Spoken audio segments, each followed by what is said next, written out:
Good morning. Umaga-umaga pa lang, pinapawisan na tayo mga idol. Kasi pang ano na natin to, bali pang siyam na puno. Ay, pang 10 na. Kasi dalawa na lang, 12 kasi to. 11, 12, pang ano na, pang 10 na. Dito po ako nagba-vitamins idol sa puno na to. Umaga pa lang, ganun ang laman niya. Ito bagong ano ko, may laman na rin. Ito siya. So, dito ako magba-vitamins.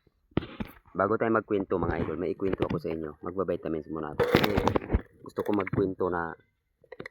ko magkwento sa inyo mga idol na nakaka-vitamins ako. Alisin mo natin itong mga langaw. Maliit. Sa tuba, walang problema yan. Sala mo na dito ngipin mo. Gawin mo lang ba? Ganyan lang. Oh.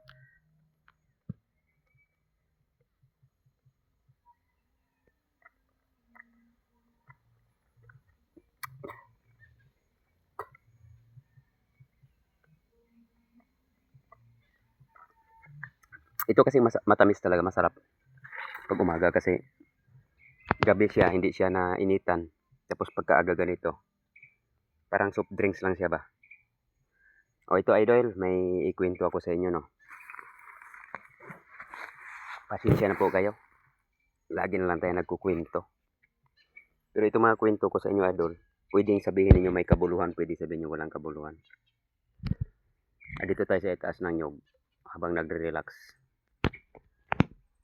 Sa darating na panahon na baka mamaya matutuloy talaga ang BSK, yung barangay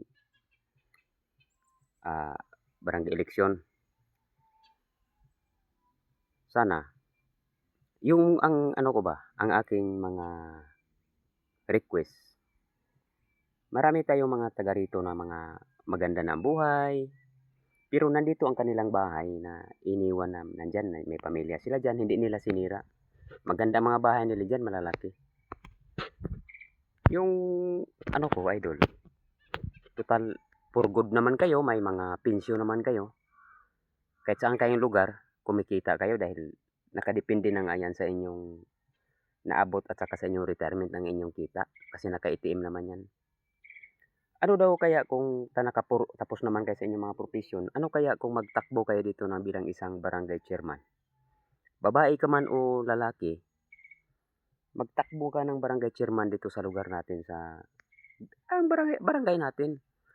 Kasi doon sa mga comment na nababasa ko, pag taga rito lang ang nagko-comment na mga lokal, wala naman sila sinasabi na negative sa aming mga ginagawa.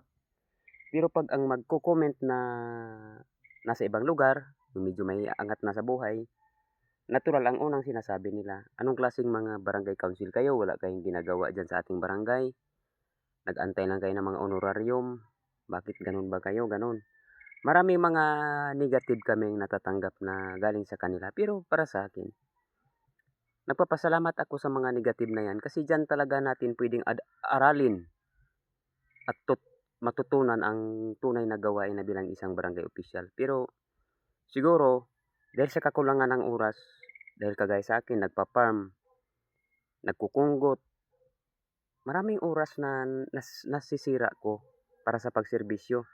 Kung ako tatakbo bilang isang barangay chairman, nakakahiya yan para sa akin kasi hindi ko naman magagampanan yung oras na duty.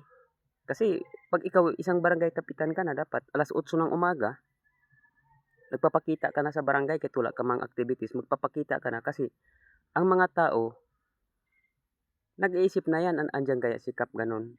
Kaya kailangan doon, nakapokus ka sa iyong trabaho kahit sabihin natin na barangay official lang, no? Maliit lang naman ang kinikita. Pero sa inyo, dahil hindi naman ninyo iniisip yung sahod, dahil may pensyon naman kayo, ang gusto ninyo mag-improve ang ating barangay, ano kaya kung bigyan nyo ng 3 taon na pagserbisyo ang ating barangay, tapos kung ano yung nakita ninyong kakulangan, na kulang at kakulangan talaga dito sa barangay, kayo na ang magbigay ng solusyon, ipakita ninyo na yung sinasabi ninyo ay maging totoo kung kayo ang manunungkulan. Para at least ang ating barangay hindi siya pababa. Pataas ng pataas ang pangalan ng barangay natin.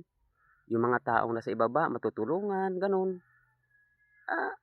Kasi mas marami kayong nalalaman dahil nasa malayo kayong lugar, may mga ano kayo may mga puwede niyo ikumpara yung lugar kung nasaan kayo ngayon sa lugar natin na ngayon. Hamak mo nga, ilang taon na ako dito pero wala pa tayong siguradong tubig dito na magiging tubig talaga sa barangay na maiinom na sa bahay mo na matatabo do'n sa may lababo, wala pa.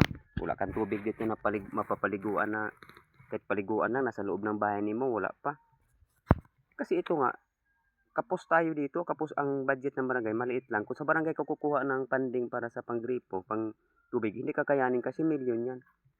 Pero dahil sa inyo, sa karanasan ninyo, marami kayong kakapit dahil mataas ang inyong pinag-aralan, makagibo kayo ng mga resolusyon na para sa barangay, malaking tulong yan. Makiusap. O ako, pag may tatakbo dito na kausapin ko yung tatakbo ng kapitan, huwag ka muna tumakbo. Bigyan natin ng oportunidad yung taong gusto magserbisyo na magpurgod dito sa lugar natin kung ano ang magiging develop. Ako ikampanya kita na mananalo ka. Kasi ang kakulangan dito sa ating barangay siguro, ang pamumuno. Kaming mga council, sunod-sunod lang kami. Pero kahit ano ang pamumuno mo dito, kung taga rito ka nakatira, wala ka rin magagawa kasi ano man ang iyong source, ano man ang mangyayari, di ba? I-try natin yung mga nagpupurgod na dyan na alam ko naman na may kakayanan at saka may filosofi kayo. Marami kayong alam. Kaya hindi na ako magme-mention kung sino kayo, kung sino ka. Pero sa nakikita ko, marami akong nakikitang potensyal na manunungkulan dito sa ating barangay bilang isang barangay kagawad. Kapitan. Kagawad, huwag na kayo makialam. Amo na yun. Maliit lang naman kagawad. Pakialaman pa ninyo. Amo na yung kagawad. Doon lang kayo sa kapitan. Thank you. Pero bago ko kayo iiwanan, ano kayo, hilo? Ibugon ko muna kamo. Isa na namang banat, mga idol.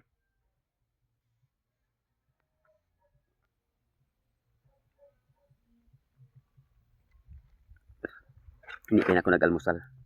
Pero napakasarap mag-vitamins umaga-umaga. Thank you, mabuhay lahat. Salamat.